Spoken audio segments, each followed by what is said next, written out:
Good morning, students. I am Pooja Sharma, lecturer in English at Government Senior Secondary Smart School, Nawashahar.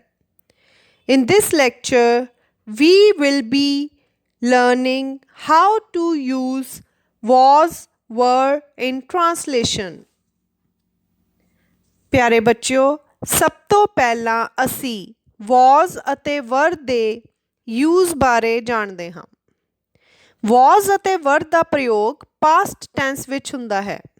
ਜਿਵੇਂ he was a doctor, ਉਹ ਇੱਕ doctor C.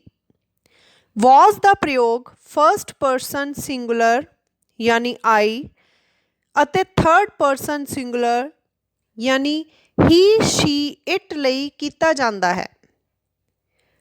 For example, I was present yesterday. मैं कल हाजिर सी। He was a good student. ਉਹ ਇੱਕ ਚੰਗਾ ਵਿਦਿਆਰਥੀ ਸੀ। ਨੈਗੇਟਿਵ ਸੈਂਟੈਂਸਿਸ ਵਿੱਚ verb was were ਤੋਂ ਬਾਅਦ not ਲਗਾਇਆ ਜਾਂਦਾ ਹੈ। For example, I was not present yesterday. ਕੱਲ ਮੈਂ ਹਾਜ਼ਰ ਨਹੀਂ ਸੀ। They were not good students. ਉਹ ਚੰਗੇ ਵਿਦਿਆਰਥੀ ਨਹੀਂ ਸਨ। ਪ੍ਰਸ਼ਨਵਾਚਕ ਵਾਕ ਵਿੱਚ verb was were ਨੂੰ ਸਬਜੈਕਟ ਤੋਂ ਪਹਿਲਾਂ ਰੱਖਿਆ ਜਾਂਦਾ ਹੈ ਅਤੇ ਸੈਂਟੈਂਸ ਤੋਂ ਬਾਅਦ ਪ੍ਰਸ਼ਨਵਾਚਕ ਚਿੰਨ੍ਹ ਲਗਾਇਆ ਜਾਂਦਾ ਹੈ। For example, was I present yesterday? Question mark. Were they good students? Question mark. Now let's know how to use was were in affirmative sentences. First sentence है ਅਸੀਂ ਝੀਲ ਤੇ ਸੀ। We were at the lake. We ਦੇ ਨਾਲ were ਦੀ ਵਰਤੋਂ ਕੀਤੀ ਜਾਂਦੀ ਹੈ। ਉਹ ਚੰਡੀਗੜ੍ਹ ਤੋਂ ਬਾਹਰ ਸਨ। They were out of Chandigarh. ਉਹ ਬੇਈਮਾਨ ਸੀ। He was corrupt. ਮੈਂ ਅੱਜ ਛੁੱਟੀ ਤੇ ਸੀ। I was at leave today. ਤੁਸੀਂ ਕਮਜ਼ੋਰ ਸੀ। You were weak. ਭਾਰਤ ਇੱਕ ਅਮੀਰ ਦੇਸ਼ ਸੀ। India was a rich country. ਉਹ ਮੇਰੇ ਤੋਂ ਨਾਰਾਜ਼ ਸੀ। He was angry with me. Sardar Patel ਇੱਕ ਮਹਾਨ ਨੇਤਾ ਸੀ। Sardar Patel was a great leader. ਅਸੀਂ ਕਸੂਰਵਾਰ ਸੀ। We were guilty.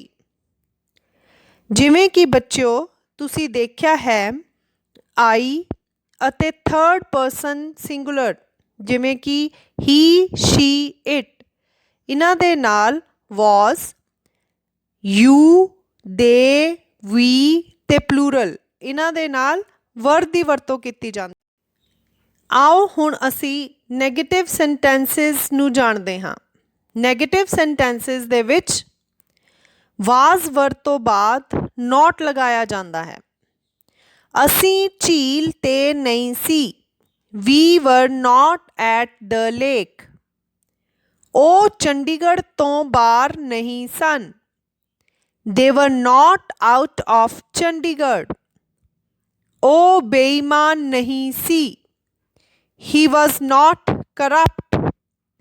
ਮੈਂ ਅੱਜ ਛੁੱਟੀ ਤੇ ਨਹੀਂ ਸੀ। I was not at leave today. ਤੁਸੀਂ ਕਮਜ਼ੋਰ ਨਹੀਂ ਸੀ। You were not weak. Bharat ਇੱਕ ਅਮੀਰ ਦੇਸ਼ ਨਹੀਂ ਸੀ। India was not a rich country. ਉਹ ਮੇਰੇ ਤੋਂ ਨਾਰਾਜ਼ ਨਹੀਂ ਸੀ। He was not angry with me. Sardar Patel ਇੱਕ ਮਹਾਨ ਨੇਤਾ ਨਹੀਂ ਸੀ। Sardar Patel was not a great leader. ਅਸੀਂ ਕਸੂਰਵਾਰ ਨਹੀਂ ਸੀ। We were not guilty। ਪ੍ਰਸ਼ਨਵਾਚਕ ਵਾਕਾਂ ਦੇ ਵਿੱਚ ਵਾਸ ਵਰਡ ਦੀ ਵਰਤੋਂ ਸਬਜੈਕਟ ਤੋਂ ਪਹਿਲਾਂ ਕੀਤੀ ਜਾਂਦੀ ਹੈ। ਜਿਵੇਂ ਕੀ ਅਸੀਂ ਝੀਲ 'ਤੇ ਸੀ। Were we at the lake? ਕੀ ਉਹ ਚੰਡੀਗੜ੍ਹ ਤੋਂ ਬਾਹਰ ਸਨ। Were they out of Chandigarh? ਕੀ ਉਹ ਬੇਈਮਾਨ ਸੀ। Was he corrupt? ਕੀ ਮੈਂ ਅੱਜ ਛੁੱਟੀ 'ਤੇ ਸੀ। Was I at leave today? ਕੀ ਤੁਸੀਂ ਕਮਜ਼ੋਰ ਸੀ। Were you weak? ਕੀ ਭਾਰਤ ਇੱਕ ਅਮੀਰ ਦੇਸ਼ ਸੀ। Was India a rich country? ਕੀ ਉਹ ਮੇਰੇ ਤੋਂ ਨਾਰਾਜ਼ ਸੀ। Was he angry with me? ਕੀ ਸਰਦਾਰ ਪਟੇਲ ਇੱਕ ਮਹਾਨ ਨੇਤਾ ਸੀ। Was Sardar Patel a great leader? ਕੀ ਅਸੀਂ ਕਸੂਰਵਾਰ ਸੀ। Were we guilty? ਔਰ ਸਾਰੇ ਸੈਂਟੈਂਸਿਸ ਦੇ ਪਿੱਛੇ ਅਸੀਂ ਕੁਐਸਚਨ ਮਾਰਕ ਲਗਾਉਣਾ ਹੈ।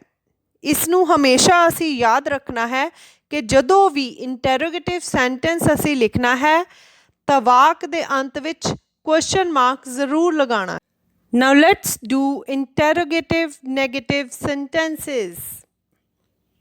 ਇੰਟੈਰੋਗੇਟਿਵ ਨੈਗੇਟਿਵ ਸੈਂਟੈਂਸਿਸ ਉਹ ਹੁੰਦੇ ਹਨ ਜਿਸ ਦੇ ਵਿੱਚ ਪ੍ਰਸ਼ਨਵਾਚਕ ਤੇ ਨਾਵਾਚਕ ਇਕੱਠੇ ਇੱਕ ਵਾਕ ਦੇ ਵਿੱਚ ਹੁੰਦੇ ਹਨ।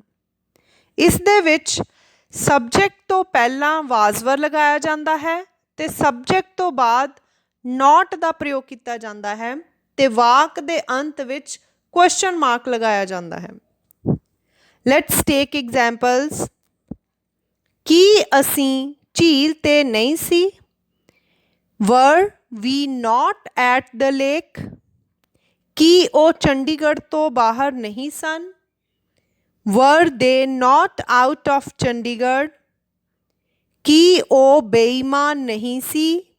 Was he not corrupt? ਕੀ ਮੈਂ ਅੱਜ ਛੁੱਟੀ 'ਤੇ ਨਹੀਂ ਸੀ। Was I not at leave today? ਕੀ ਤੁਸੀਂ ਕਮਜ਼ੋਰ ਨਹੀਂ ਸੀ। Were you not weak? ਕੀ ਭਾਰਤ ਇੱਕ ਅਮੀਰ ਦੇਸ਼ ਨਹੀਂ ਸੀ। Was India not a rich country? ਕੀ ਉਹ ਮੇਰੇ ਤੋਂ ਨਾਰਾਜ਼ ਨਹੀਂ ਸੀ। Was he not angry with me? ਕੀ ਸਰਦਾਰ ਪਟੇਲ ਇੱਕ ਮਹਾਨ ਨੇਤਾ ਨਹੀਂ ਸੀ। Was Sardar Patel not a great leader? ਕੀ ਅਸੀਂ ਕਸੂਰਵਾਰ ਨਹੀਂ ਸੀ। Were we not guilty? ਸੋ ਬੱਚਿਓ, ਜਿਸ ਤਰ੍ਹਾਂ ਕਿ ਅਸੀਂ ਦੇਖ ਰਹੇ ਹਾਂ ਕਿ ਹਰ ਸੈਂਟੈਂਸ ਤੋਂ ਬਾਅਦ ਕੁਐਸਚਨ ਮਾਰਕ ਲੱਗਾ ਹੋਇਆ ਹੈ। ਇੰਟੈਰੋਗੇਟਿਵ ਤੇ ਇੰਟੈਰੋਗੇਟਿਵ ਨੈਗੇਟਿਵ ਸੈਂਟੈਂਸਿਸ ਦੇ ਵਿੱਚ ਅਸੀਂ ਕੁਐਸਚਨ ਮਾਰਕ ਜ਼ਰੂਰ ਲਗਾਉਣਾ ਹੈ। So this was the lecture for today। We will meet again with another type of translation. Till then, thank you. Have a nice day.